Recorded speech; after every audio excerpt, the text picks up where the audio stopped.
Pascal Acosta, président de la Fédération française du bâtiment dans le département du Gard. Quelques questions à présent. La première, c'est que vous allez quitter vos fonctions le 31 décembre prochain. Oui. Et j'ai envie de savoir tout simplement quel est le bilan que vous faites à la tête de la fédération. Vous savez, chez nous on a des statuts et on ne peut pas être président à vitam aeternam, et heureusement, vu les 6 dernières années qu'on a vécues. Donc je quitte effectivement mes fonctions le 31 décembre, après 6 années, 2 fois 3 ans de mandat. Des années qui n'ont pas été simples, puisque on a eu le Covid. Derrière le Covid, alors il faut savoir, le Covid, c'est pas que le Covid, parce qu'effectivement, tu as été toi fermé pendant 1 an et demi. Nous, on nous a fait la danse du ventre. On a les entreprises du bâtiment, je parle pas des PGE, on n'a eu aucune aide. On nous a demandé de reprendre le plus vite possible le travail. Donc nous, au mois de mai, on a repris le travail. Et jusqu'à la fin de l'année, on était à peu près à 60% de taux de productivité sur nos chantiers. Parce qu'il fallait pas être ensemble dans la même pièce, il fallait pas manger en même temps. Enfin bon, c'était aussi du en même temps un peu ça. Donc ça nous a coûté, on nous a fait la danse du ventre. Aujourd'hui, derrière, il y a eu la guerre en Ukraine, la spéculation, parce que ça, c'est extraordinaire aussi. Vous allez à Bercy, vous dites qu'il y a de la spéculation, et on vous dit, non, on comprend pas, on a vu les gros industriels, ils ont dit qu'ils spéculaient pas. C'est extraordinaire. Si ça suffit à Le Maire comme réponse, c'est formidable. Moi, je peux être ministre des Finances demain, je vous le dis. Donc, à un moment donné, on a vécu ça. Derrière, ça continue. Aujourd'hui, c'est et puis la crise inflationniste, aujourd'hui, les matériaux, les taux d'intérêt, pénurie de matériaux, puisque je ne savais pas, mais tout est fabriqué en Ukraine. Je pense que même les coquilles d'œufs, ça doit être fabriqué en Ukraine, j'en sais rien. Et derrière, on continue l'arrêt du prêt à taux zéro. Enfin, l'arrêt, on a réservé ça, je crois, à 1600 que 1000 sur 36 000. L'augmentation de manière explosive des taux d'intérêt. Bon, vous quittez votre poste un peu désabusé. Pas désabusé, non, parce que moi, il parlait de Don Quichotte, moi je suis pareil que lui, je suis aussi fils d'émigré. Mon père a été déporté à Argelès pendant la guerre civile en Espagne, donc on sait ce que c'est. Non, pas du tout désabusé, au contraire, encore plein d'énergie, mais je pense qu'à un moment donné, il faut savoir laisser la main, il faut du sang neuf.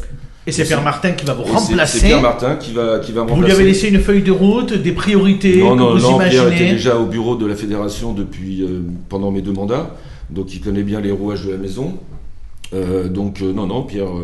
Pierre va monter son équipe avec aussi quelques anciens, mais beaucoup aussi de nouveaux. Et il aura une autre manière certainement d'aborder les choses. Et je pars en pleine confiance. Je reste quand même adhérent à la Fédération du bâtiment. Je me doute. Voilà. Parce que vous avez une entreprise ici, les métalleries, je crois. Oui, une entreprise de métallerie sur Nîmes. Et donc, je reste... On le disait, la conjoncture économique est effectivement très inquiétante, très compliquée. Avec des entreprises du BTP qui souffrent, ici aussi dans le Gard. Ouais. Est-ce que franchement, il y a une forme d'inquiétude pour les 2-3 prochaines années où vous vous dites il y a beaucoup d'entreprises qui vont se casser la figure et derrière, ce sont aussi des salariés qui vont pâtir? Le problème, il est là. Alors effectivement, je ne suis pas devin et puis j'espère pas qu'il y ait beaucoup d'entreprises qui se cassent la figure. Ceci étant, on a quand même des baromètres. Aujourd'hui, effectivement, avec l'arrêt du Pinel, avec le prêt à taux zéro pour les primo-accédants qui a été très, je vous dis, 1600 communes sur 36 000. Tout ça, le coût de l'énergie pour certaines entreprises aussi. Enfin, tout ça fait que les carnets de commandes, le baromètre, c'est surtout les entreprises de maçonnerie, puisque derrière, il y a tous les corps d'État secondaires. Et aujourd'hui, les carnets de commandes des entreprises de maçonnerie sont tendus. Donc derrière, ça veut dire qu'il y a beaucoup d'entreprises, notamment celles qui travaillent beaucoup pour les promoteurs immobiliers, qui sont en difficulté, qui ont peu de carnets de commandes. Est-ce que c'est un phénomène qui est accentué dans le département? Parce que vous avez des homologues dans d'autres, bien évidemment, départements de France. Est-ce que le phénomène est accentué ici dans le Gard ou peut-être qu'inversement, on est un tout petit peu préservé? Alors, je dirais qu'en ce qui concerne tous ceux qui travaillent dans le domaine privé, notamment avec les promoteurs immobiliers, où là, le logement, c'est catastrophique, à la fois pour les promoteurs immobiliers et pour les constructeurs de maisons individuelles. Là, c'est quand même très compliqué parce que les promoteurs ont arrêté leur programme. Il y a pas mal d'entreprises qui avaient démarché, qui étaient démarrées et ça démarre pas parce qu'ils vendent pas. Ils vendent pas. Aujourd'hui, je regarde encore dans la presse. Aujourd'hui, il faut savoir déjà, il y a un Français sur 5 qui a abandonné un projet de construire ou d'acheter. Et on ne parle pas de ceux qui ont eu prêt de refuser, qui n'ont pas pu acheter. Donc, si vous voulez, à un moment donné, donc il y a ça. Après, il y a le côté marché public. Le côté marché public, aujourd'hui, c'est vrai qu'il y a très peu d'appels d'offres qui sortent. Alors que les collectivités, généralement, dans une période de crise économique, ont tendance à jouer donné, effectivement. C'est la carte d'accompagnement des entreprises. Voilà. Donc à un moment donné, la région encore sort quelques projets. Je parle en ce qui concerne le bâtiment. Après, au niveau des collectivités locales, notamment des petites communes aussi, c'est très compliqué. Après, il y a le côté activité pour le particulier. Donc, parce que nous, en fait, il faut savoir qu'à la Fédération du bâtiment, on a plus de 1000 adhérents. Et 95% de nos adhérents ont moins de 10 salariés. Donc on a beaucoup d'entrepreneurs qui travaillent pour le particulier. Mais c'est pas dans le cadre de la RGE, etc. Mais le problème, c'est que y a beaucoup de devis en attente. Donc il y a quand même du travail, il y a quand même du volume, mais ça a quand même baissé. Et c'est plus compliqué de faire signer des devis. Probablement que dans un contexte économique dégradé, c'est le moral aussi qui joue. Et puis aussi, il faut le dire, chez les particuliers, il y a une volonté aussi d'attendre et de voir si la crise va s'arrêter. Et une fois de plus, les gens ne savent pas où ils vont. Je prends le cas des chaudières à gaz à condensation. On les arrête, on les remet. 15 jours après, on les arrête. Alors c'est éligible, c'est plus éligible, ça l'est. Une fois de plus, on va à droite, on va à gauche, au lieu de rester au centre. Sans déconner. Cet été, vous avez pris la parole devant les artisans et vous avez dit presque le gouvernement se moque de nous, on n'a un peu rien à faire finalement des entreprises du BTP. Oui, vous le diriez encore plus aujourd'hui? Oui, c'est ce que je vous disais tout à l'heure, parce que je veux dire, on sait... Les différents gouvernements ont jamais été foutus de construire le nombre de logements qu'il fallait par an. Ça fait 40 ans qu'on nous dit il faut construire 400 000 logements, 450 000 logements. Vous savez combien on en a fait cette année? Moins de 250 000. Et l'année dernière, on a fait 300 000. Et pendant des années, on en a fait 300 000. À un moment donné, on a approché les 400, mais je veux dire, c'était des années... voilà. Donc à un moment donné, il faut aussi loger les gens. Et le problème, c'est qu'à un moment donné, il y a un risque de paix sociale. Parce qu'à un moment donné, il faut loger les gens. Et pendant ce temps-là, en même temps, on va classer des appartements en G, en F, en je sais plus quoi, bientôt on va arriver à Z d'ailleurs. Non, mais je veux dire, c'est pas possible. À un moment donné, il faut s'arrêter, il faut faire les choses correctement, il faut réfléchir avant de commencer à faire des effets d'annonce pour revenir en arrière. C'est pas possible. Donc aujourd'hui, les entrepreneurs, ils savent pas où ils vont. Les particuliers, dans le cadre de la RGE, ils savent pas non plus. Vous savez, c'est compliqué. Caroline, on a une question d'un téléspectateur. Oui, est-ce que cette crise va se ressentir bientôt sur les prix de l'immobilier ? Elle se ressent déjà. Elle se ressent déjà parce que j'en ai pas parlé, mais en plus de ça, il y a la RE 2020. C'est un coût supplémentaire. Est-ce que c'était le moment de le faire? Je veux dire, c'est toujours pareil. Ça pouvait attendre. Faut arrêter avec ce lobbying écologiste à tout va dans n'importe quelle direction. Il y a des choses à faire, bien évidemment qu'il y a des choses à faire, mais travaillons, procédons. Jean-Baptiste, votre question à notre invité. Une remarque et une question, c'est juste que je suis assez d'accord avec ce qui a été dit. Il y a plusieurs éléments qui sont à mettre en corrélation. Il y a d'une part effectivement le gouvernement que je trouve très passif dans cette crise du logement qui est latente depuis quelques mois. Moi j'ai très honnêtement peur que le pire soit à venir en 2024. Le témoignage qu'on entend, je l'ai entendu plusieurs fois ces derniers mois, les carnets de commandes sont vides, les programmes de constructeurs sont repoussés, reportés, voire abandonnés.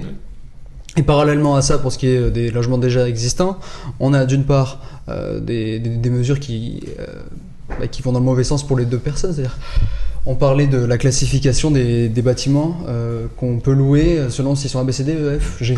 Je veux dire, pour les locataires qui cherchent à se loger, F ou G, on ne peut pas les louer. Pour les propriétaires qui en général c'est des appartements qui servent de complément de retraite, ils les toucheront plus, ils vont devoir faire des travaux à perte, enfin, c'est dramatique, c'est n'importe quoi des deux côtés. Donc moi, s'il y a une question à poser, c'est si le gouvernement avait enfin le courage, à dire l'envie de se saisir de ce problème, les chiffres de la construction ils sont mauvais depuis des années, ils ne s'en est jamais préoccupé, à quelles mesures fortes il faudrait prendre selon vous en priorité? Pascal Acosta.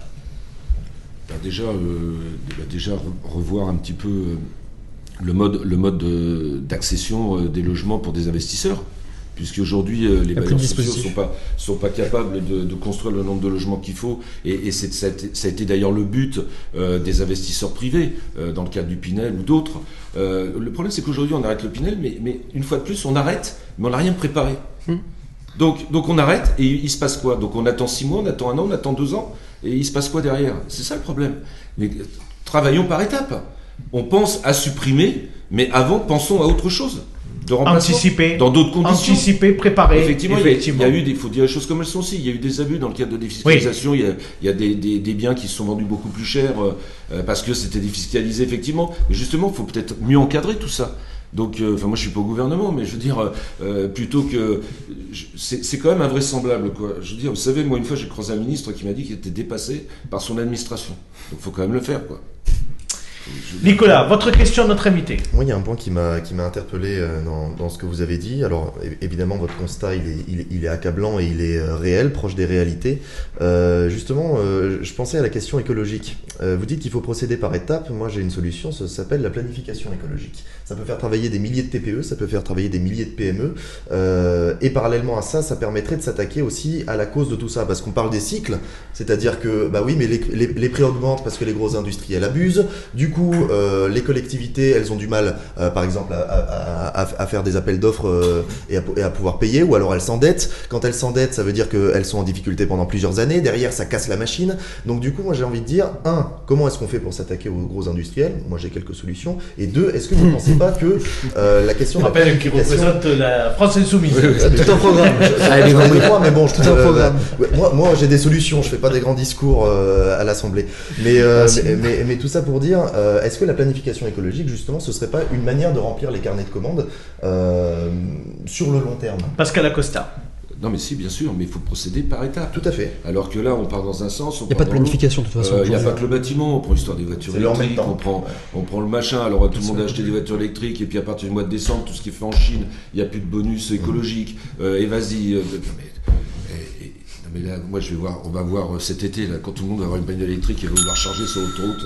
Mais il n'y a plus de centrale de toute façon pour l'électricité. Voilà, alors on va parler des centrales aussi. Non, on avait Astrid qui a démarré en 2017, qui a été arrêté, ça a déjà coûté 1 milliard d'euros quand même.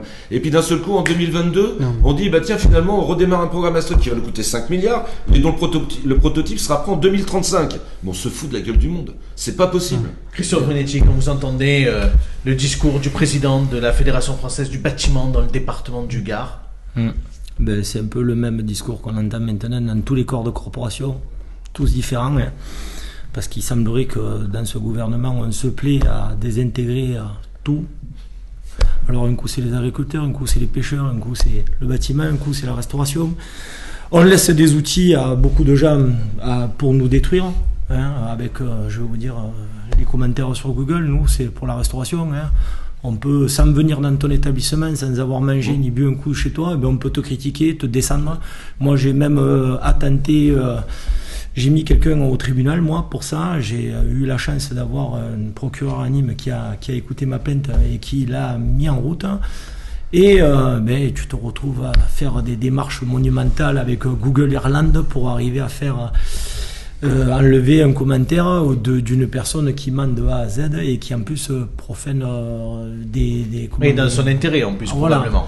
Sous des faux noms et tout, enfin tu connais. Et c'est ça moi qui m'exaspère, c'est que voilà, on essaye de descendre à chaque fois toutes les corporations en mettant des bâtons dans les roues, et je pense qu'à l'heure d'aujourd'hui, tu sais, c'est un gros gâteau qu'on doit manger, on est de moins en moins nombreux à le manger, et je pense qu'à un moment donné, il faudrait qu'on se refocalise sur, comme je te disais tout à l'heure, les valeurs du travail. Voilà.